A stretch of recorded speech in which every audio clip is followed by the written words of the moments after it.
You're invited to imagine what's next. What the next view you wake up to will be. Where your next adventures will start from. Your perfect space to entertain. And your sanctuary to unwind in. As you begin to imagine your new place, we'll be here to help you find it. Because nothing compares to what's next. Sotheby'sRealty.com.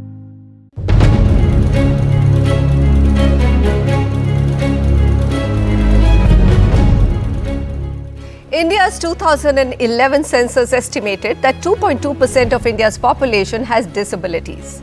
Now, it doesn't seem like a big percentage, does it? But in absolute numbers, this is 2.68 crores of people with disabilities. And it surpasses the entire population of Australia. Shouldn't we then talk about how accessible and disabled-friendly are Indian cities, its buildings, public spaces, and its transport system? Now take a look at this recent tweet by Virali Modi, which says, "I'm disabled and I got married at the registrar's office at Khar, Mumbai. The office was on the second floor without a lift. They wouldn't come downstairs for the signatures and I had to be carried up 2 flights of stairs to get married." Now, what are the challenges ensuring accessibility for people with disabilities? I think this tweet is critical to again bring this matter under the lens. Let's get the answers from Nidhi Ashok Goyal, the founder and executive director, Rising Flame, a not-for-profit working for the rights of persons with disabilities in India. Nidhi is leading the work on diversity and inclusion across India and in the G20 countries. Also with us, Dikshu Kukreja, managing principal architect, CP Kukreja Architects. Dikshu and his team are doing large institutional and public space projects such as the Gomti Nagar Railway Station redevelopment, Srinagar University and East Delhi Hub Karkatuma.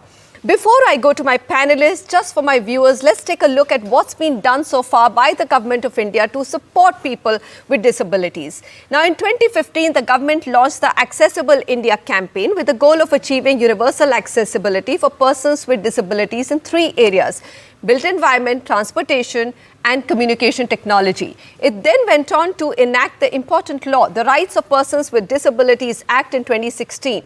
In 2022, the government also released the draft national policy for persons with disabilities. Now, the government of India has ratified international agreements such as the United Nations Convention on the Rights of Persons with Disabilities. The Accessible India campaign is the one which was supposed to bring about the big change. The deadline for making all services accessible expired in 2019, and the deadline for making all public places accessible passed in June 2022. The most recent data, or I would rather say it was presented in February 2022, in a response to a parliamentary question, revealed that some of the accessibility targets have been missed. A little under 50% of state and union territory government buildings and only about 9% of government-owned buses were fully accessible as of Feb 2022. The way I see it, now the Prime Minister Narendra Modi himself has emphasized the importance of making facilities and infrastructure Divyang friendly. Nidhi, what's your assessment of how much have we moved since 2015-16 and what is the ground we still have to cover? Hi, Manisha. It's really important, talking about urban access and access for persons with disabilities. And like you mentioned, I think if we start with a lot of ground has to be covered, will be very concrete and a one-line response. But what's really important is to see that we have the laws and policies in place. Before 2016 or 2015, we did not have that, right? So I think we see it as a progress, but with the kinds of everyday experiences that persons with disabilities have, it just feels that a lot needs to be done. Now, if, for example, we're talking about independent living of persons with disabilities, and what does that daily life look like the minute we go down to that and we acknowledge that the data of 2011 is a very dated data. Every 6th person lives with a disability according to WHO and World Bank. So we have a lot of ground to cover and a lot of progress yet to be made. Laws are there, policies are there, implementation, budgetary, and commitments. These are the 3 gaps that we see. We'll break down each of these. Dikshu, let me come to you.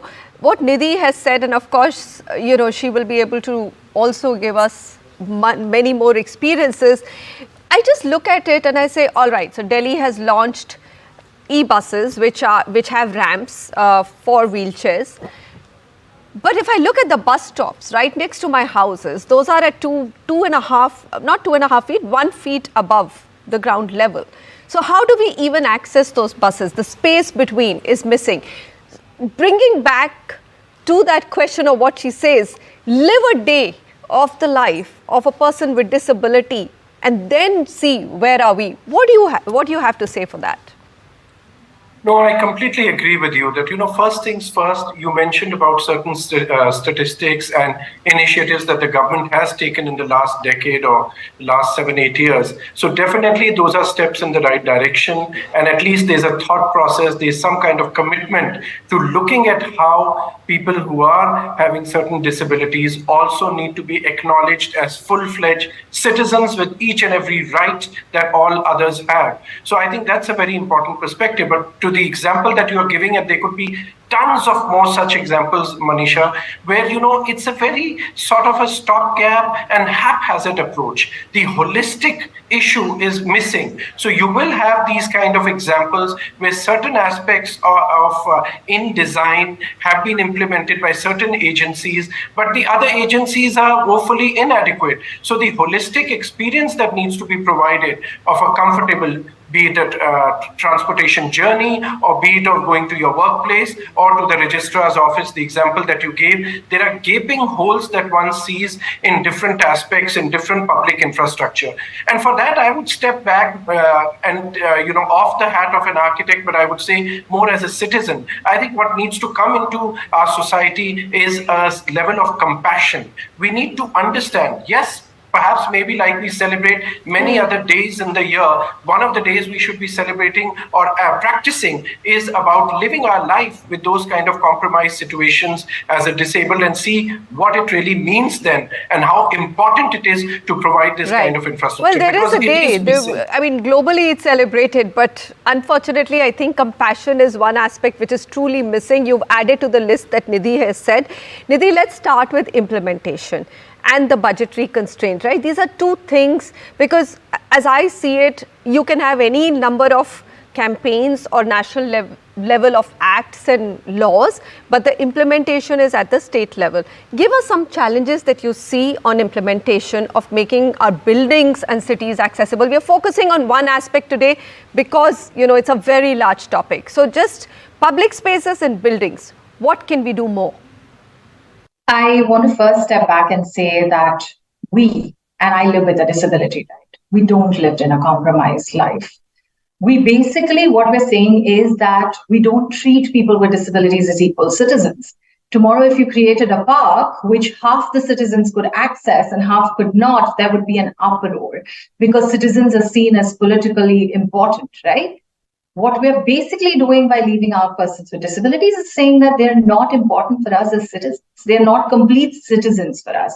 So it is definitely compassion, but I would actually step out and say that it is a right and it is an entitlement and it is a duty of the government to provide this like they would provide for any citizen. So even where we are starting is extremely important.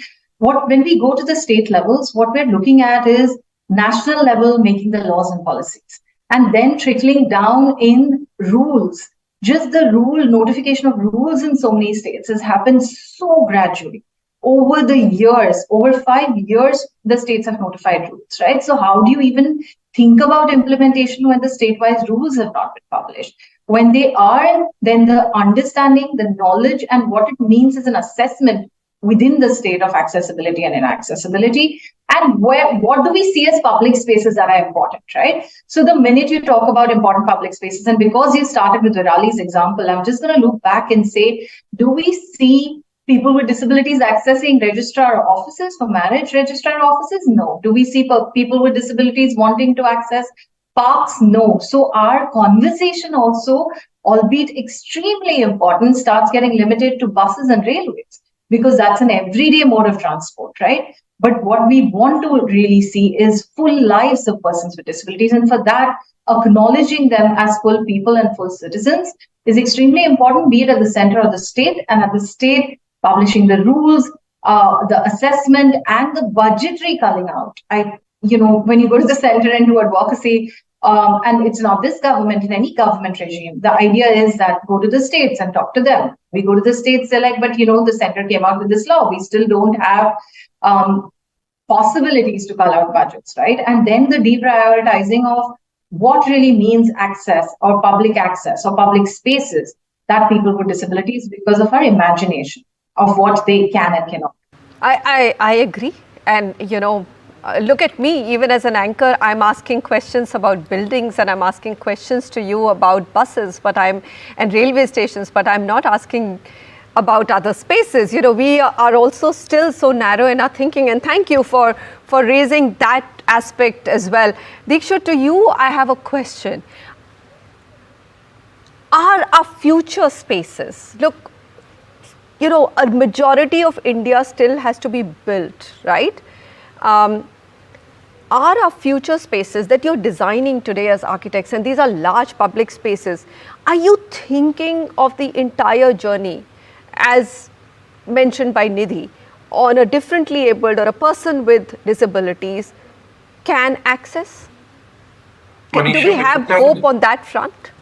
Yeah, before that, I want to give you a very quick and very important aspect to what generally becomes, you hear in the corridors of power or municipal administrators, they will say the budget is not there, which is what you were just discussing with Nidhi. But trust me, that is not a problem at all. It's only the design, the mindset that has to be there. For example, I have seen in umpteen buildings, I could give you examples where, they have taken into consideration, for example, you need to provide a toilet for the disabled or other button switches at what level they need to be. Now, these are things which are already being implemented. You don't need an extra budget to decide whether the switch should be at a 4 feet height or a 3 feet height. And I mean, there can be examples I could go on and on with that. It's more a sensitivity to design. It's a sensitivity to implementation. It's a sensitivity of the government engineers who are supervising such projects. It's not a budget issue. Similarly, it's not a budget issue. So you're saying that everything can also be retrofitted easily? I mean, look at a registrar's office. Let's take that as an example.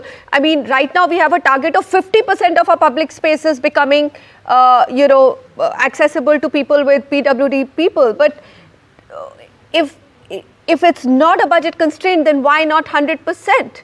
It's a mindset problem. Exactly what I'm saying. One is in the new buildings, and similarly, the retrofitting is not so difficult at all. You can easily take out or tweak the budgets from the OPEX, the operational cost, maintenance expenditures that are given for buildings, and you can retrofit them very easily. Maybe you can't achieve 100% of the aspects that need to be provided. You can get to 80 or 90%. It's a thought process there. Now, coming to answer your issue about how future public spaces are being designed or the outlook towards them. Again, here I'm happy to say that even when I go around and meet young architects and go to colleges of architecture, I see that the young generation today is far more sensitive towards an equitable living, to having a socially inclusive living. And therefore, the designers and architects there are sensitive to these aspects, that how you need to take into consideration these kind of criteria, these kind of design elements, aspects that have to be part and parcel of the design. So from that perspective, I see a brighter future. I just want to see it happen much faster from the statistics you are sharing.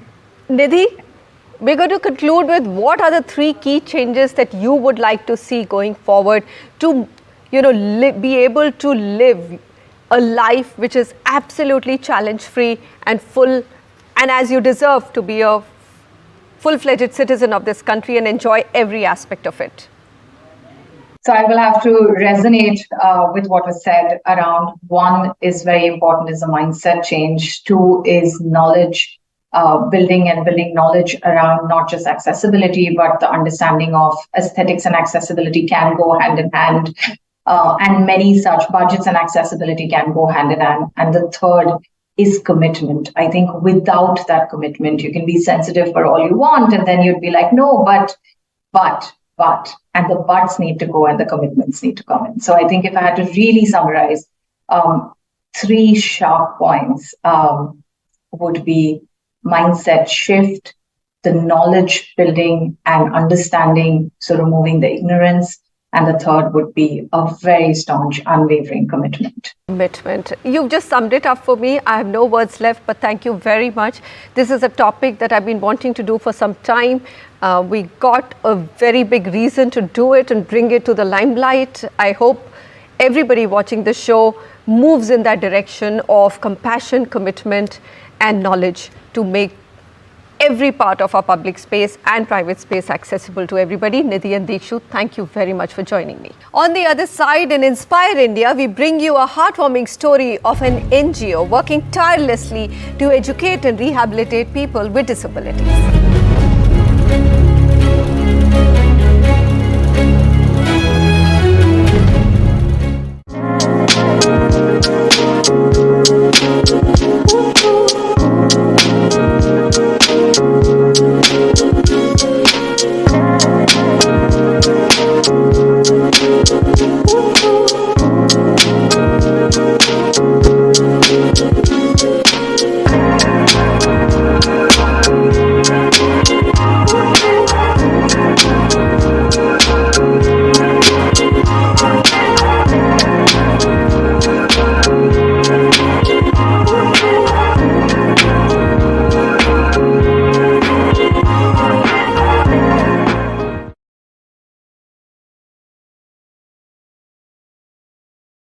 You're invited to imagine what's next. What the next view you wake up to will be. Where your next adventures will start from. Your perfect space to entertain. And your sanctuary to unwind in. As you begin to imagine your new place, we'll be here to help you find it. Because nothing compares to what's next. Sotheby'sRealty.com